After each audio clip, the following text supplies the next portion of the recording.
Assalomu alaykum va rahmatullohi va barakatuh. Omonmisizlar birodarlar. Jamila sog'mi?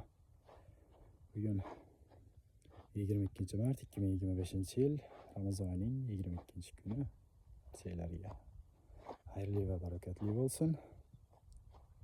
Sport bilan 100 kun challenge'ini 4-kuni ayrim sabablarga ko'ra kechroq video joylayapman, chunki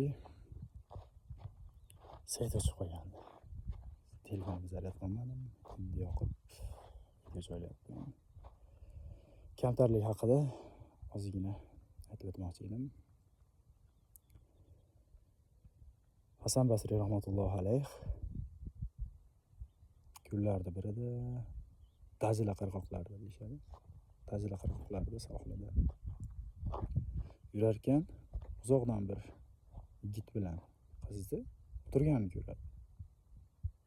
Qarasa, yigit qizni oyog'iga boshini qo'yib olgan bo'ladi. Ye deydi. Bu inson juda bir kamtar, o'zini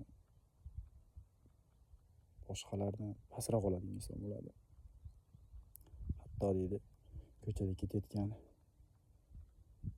miskinlarni ham ahli ilm bo'lsa ham shuni darajati mendan yuqori bo'lsa kerak deb yurgan inson bo'ladi. Haligini ko'ratdi holatni, Dajlani bo'yidagi 2 yoshni ko'rib turib, deydi, shulardan ko'ra darajotim sal baland bo'lsa kerak degan xayol o'tadi. Ya'ni ko'ppa kunduz kuni bular fisq tarqatyapti deydi. Fisq bu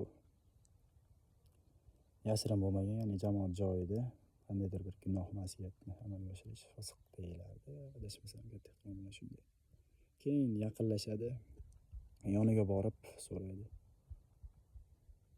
Savol bersa, qiz javob beradiki, bu akam deydi. Akam hushidan ketib qoldi, yordam bera olasizmi degan bir ma'noda gapiradi. Qarasa haqiqatdan yigit hushidan ketgan bo'ladi, akasi bo'ladi. Hamda tavba qilib, bularning ham darajati mendan yuqori ekan degan. Ya'ni yomon gumonga bormaslik kerak har qanday holatda. Assalomu alaykum va rahmatullohi va barakatuh.